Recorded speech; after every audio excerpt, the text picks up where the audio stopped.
I seen Canelo in the building. Hey, let me just ask the fans this. Do you guys want to see Canelo versus David Benavidez? Enough said. Enough said. That means that we can't leave that fight on the table.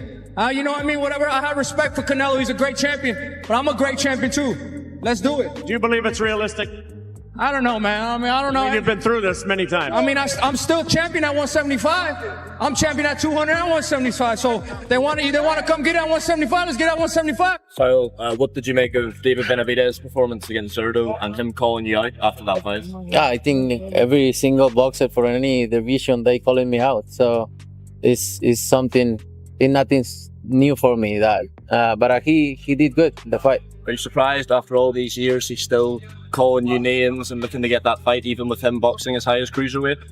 No, I'm not surprised. Is it realistic for 175? Huh? Is it realistic to fight in a light heavyweight? Who? Benavidez. I don't think he can make even 175 anymore. I don't know, but it's not my problem.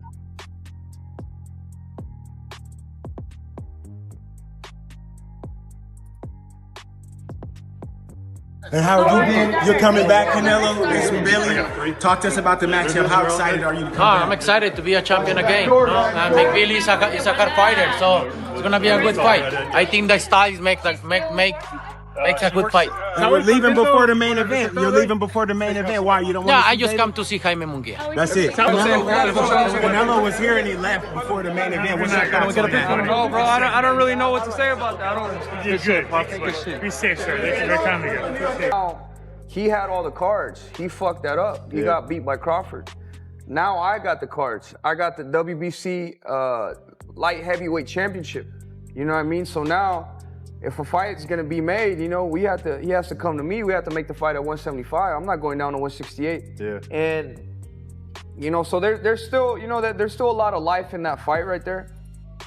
I mean, I don't see why it wouldn't happen in the future. You know what I mean? It just makes sense on every side. Oscar, the Mexican monster said he wants to fight him at 175, Canelo, and he would stay in front of him like you said. It would never happen, trust me. Canelo knows that David Benavidez will knock him out. Turkey can't make it happen? Canelo won't. Oh, yeah!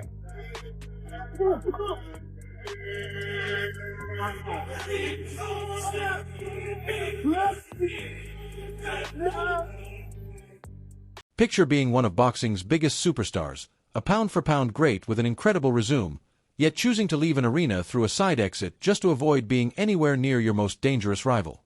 That's exactly the situation that recently shocked the boxing world. The reaction was immediate, intense, and impossible to ignore. What had already been one of the sport's most talked-about rivalries suddenly escalated to another level, turning speculation and debate into a controversy that left fans demanding explanations and questioning what really happened behind the scenes. Because I know the first time we did an interview, we was in Miami last time at the crib, and back then I feel like you was more adamant, like, man, I need the Canelo, and then it sort of to me looked like there was a switch where you were like, you know what, it is what it is. When did that happen for you, the point where you was able to kind of mentally let that go? The point where that happened is just like, you know, just people asking me over and over again. But like I said, you know, at the end of the day, I'm ready to fight whoever, whenever. You know what I mean? That's like I said, there's a lot of politics that go into this. You know what I mean? And I just had to let it go because the more I thought about it, the more I'd get frustrated. Because at the end of the day, I was doing everything right. Yeah. To get that title shot or to get those big fights. So I kind of just let it be. And like I said, I just focus about the fights that are in front of me, you know what I mean? Because at the end of the day, there's always gonna be another fight. There's always gonna be another fighter here. There's always gonna be another fighter there. So we just try to make the best with what we got. And yeah, like I said, there's always gonna be another fighter anyway. So if we're not fighting. Everything changed after what unfolded on May 2nd inside the ring. David Benavidez, famously known as the Mexican Monster, didn't simply move up in weight to test himself at cruiserweight. He made a powerful statement that shook the entire division. Entering the fight at 200 pounds, many doubted whether his trademark pressure and punching power would have the same impact against a naturally larger opponent like Gilberto Ramirez. Benavidez answered every question in emphatic fashion, scoring 2 knockdowns before finishing Ramirez with a devastating 6th-round stoppage. In one unforgettable performance, He captured both the WBA and WBO cruiserweight championships and proved that his dominance is not limited to a single weight class. He did duck one fighter, and the one fighter he ducked was Benavidez, and I get why.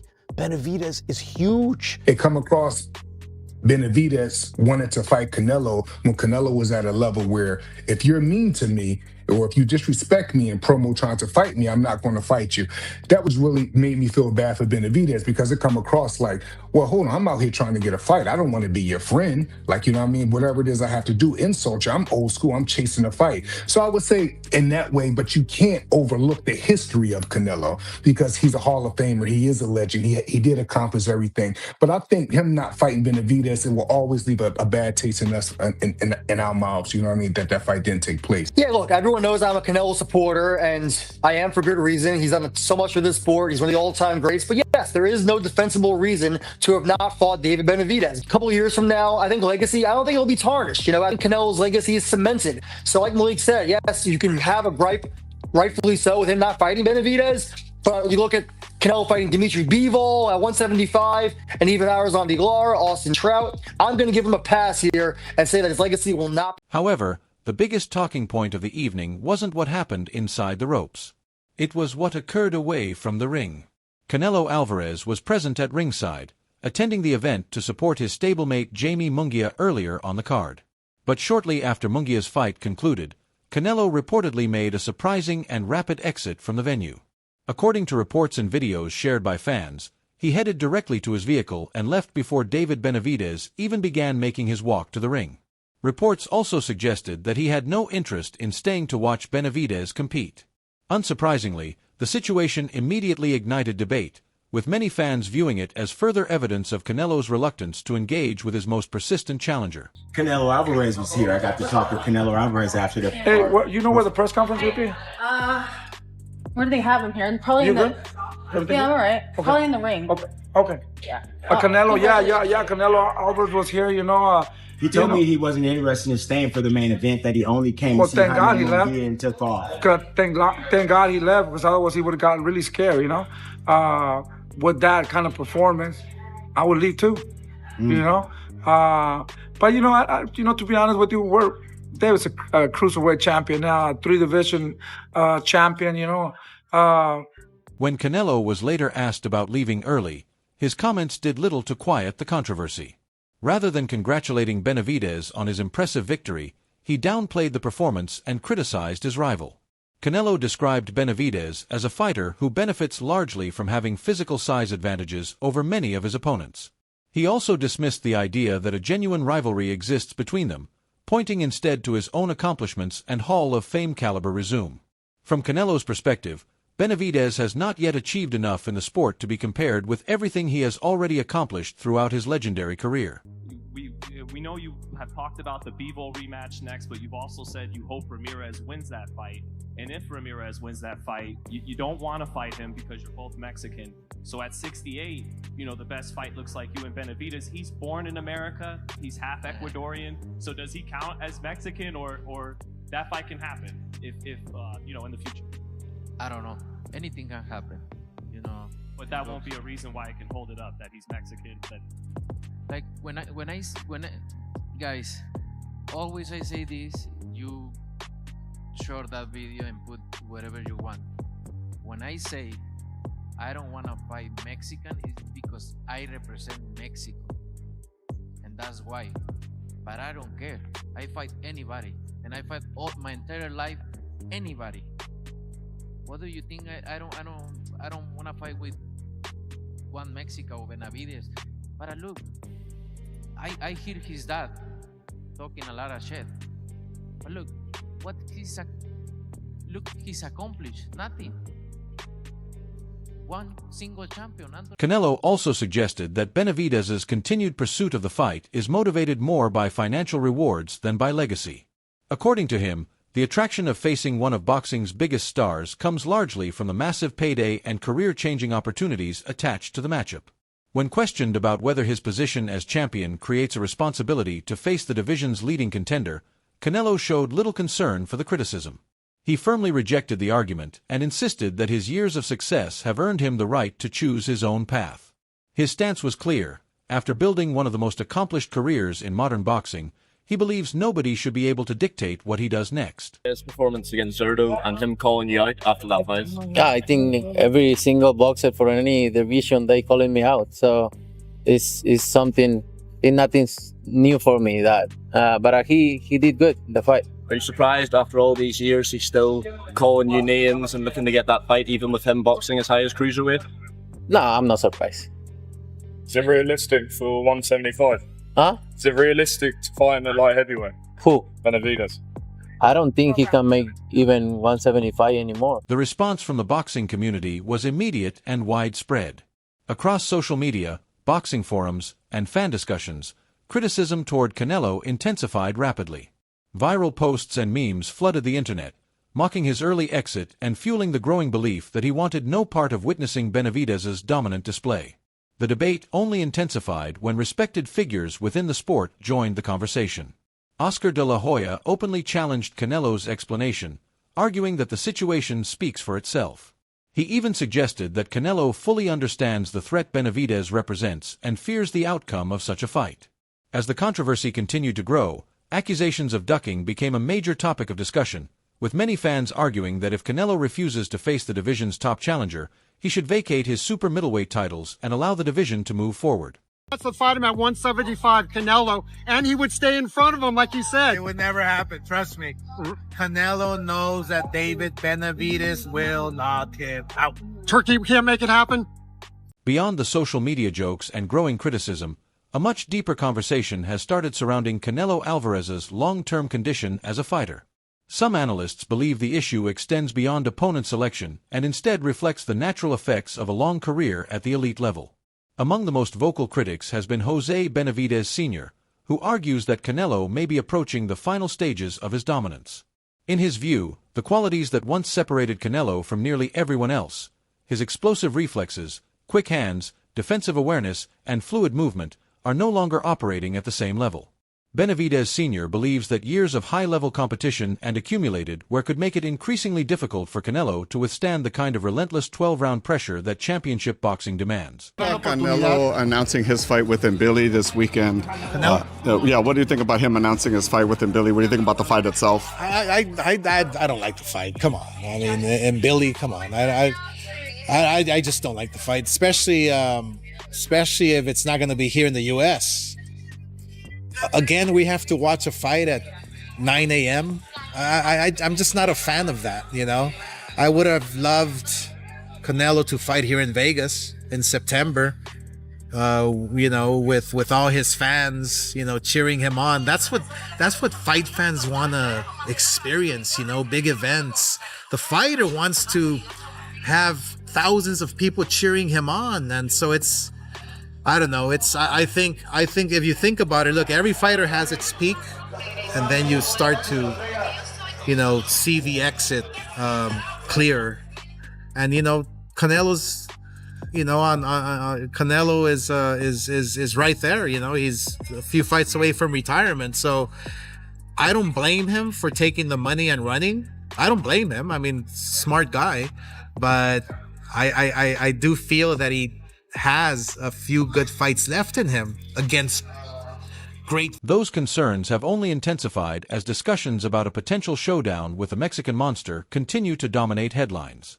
Critics increasingly argue that Canelo now relies as much on his superstar status and promotional power as he does on his performances inside the ring. Some believe he has become more selective with opponents, choosing matchups he feels are manageable at this stage of his career. Even his upcoming contest has drawn scrutiny from analysts who view it as a difficult challenge despite the perception that it is under control. A determined opponent with constant pressure, durability, and a relentless work rate could force Canelo into the type of physically demanding battle that many critics claim he is trying to avoid as the later chapters of his career begin to unfold. Joe Opataya, one of the best boxers in the world. You know, I'm not here to chase fame or someone else or, you know, chase names for clout. I'm chasing undisputed. Even Benavidez, you know, his name's only in the mix. It's because he's fighting for a cruiserweight title. So if it wasn't fighting for a cruiserweight title, it doesn't bother me. I don't chase names. I'm chasing legacy and undisputed. You know, look at the last couple undisputed fighters. they're the fucking goats of this sport. That's right. You know what I mean? And I want my name up there, and I want my last name up there.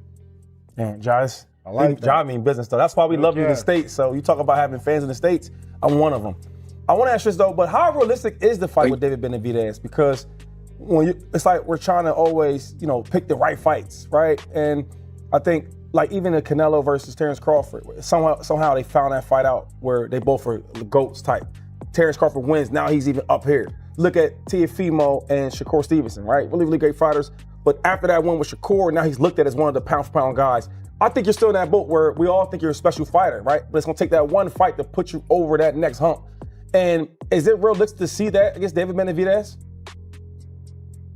I believe it is, especially him being in cruiserweight, and to me, it just makes sense. Like, if he's fighting for a world title in my division, why don't people want to see who the best is in the division? Like, it does not make sense to me if we don't fight. You know what I mean? Like, he's coming up fighting for a undisputed, like a unification fight, and he's going to be holding the WBO and WBA.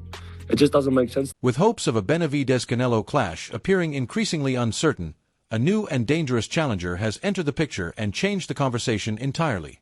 Undefeated cruiserweight champion Jai Opetaia wasted no time issuing a direct challenge to David Benavidez following his move up in weight. Opetaia made his stance unmistakably clear. If Benavidez intends to establish himself as a true force at cruiserweight and pursue championship success, then a fight between them is unavoidable. This development shifts the focus away from chasing one of boxing's biggest stars and toward a path built on legacy and achievement. Suddenly, the story is no longer centered on a mega payday, but on a potential collision between two undefeated fighters determined to prove who truly belongs at the top of the division. He's a great fighter. Well, fuck. Fuck. But it is what it is. Any of those boys want to have a crack, but I'm ready. Yeah, the Mexican monster against the Australian monster, that's a crazy fight. Let's make it happen. I'm ready. I'm waiting for the phone call.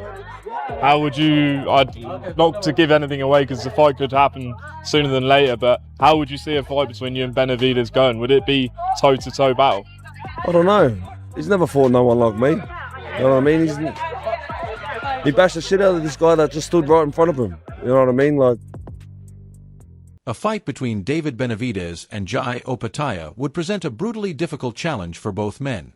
Respected trainers, including Malik Scott, have described Benavidez as one of the most dangerous fighters in boxing today because of the pressure he applies from start to finish. They point to his remarkable conditioning, relentless work rate, and unusual rhythm that often leaves opponents uncomfortable and unable to establish control. His ability to maintain pressure over 12 rounds makes him a uniquely difficult fighter to prepare for and even harder to deal with once the action begins. Opinion talking about Jai Opetaia gonna beat Benavidez. Nope, I'm here to let y'all know he ain't gonna beat no damn Benavidez. Damn, Jai Opetaia couldn't even get this dude up out of there. Come on now. Benavidez would have served Buddy, man. What's his name, Glanton? He would have served Glanton. He would have stopped him. Yeah, I understand the styles make fights. I get that. However, shit. Man, Benavidez style break through anything. Break through any style. Shit, he been in the ring with boxers. Shit, he was in there with Morel that can punch, that can box. Southpaw, just like Ja Morant. Just like Ja. Did I say Ja Morant? Ha! Shit, I'm thinking about Ja, the basketball player. Shit, I'm tripping. But yeah, Jai Opetaia. Yeah, I don't get it. Y'all think that dude, man, y'all ain't see his last couple of fights beforehand? Y'all ain't see his fight against that's that dude named Bradis? Y'all ain't see that? Bro, the dude run out of juice. He run out of gas. Bradis a small dude. Shit, Benavidez, he trains at 200 pounds. And then he work his way down to 175 pounds. Shit, he still got that hand speed and quickness and probably got more pop on his shots at 200. At 200, 190. Shit, cruiserweight? He gonna be cold. He about to beat the shit out of Timothy Bradley has gone a step further by predicting that Benavidez would push Opetaia into some of the toughest moments of his career. Bradley believes the real challenge would not be about technical ability alone, but about endurance and resilience under constant pressure. According to him, the key question is whether Opetaia can withstand the non-stop pace and intensity if Benavidez succeeds in turning the contest into a grueling, high-volume battle. In that type of fight, every round becomes both a physical test and a mental struggle, forcing each fighter to continuously adapt while dealing with exhaustion and pressure.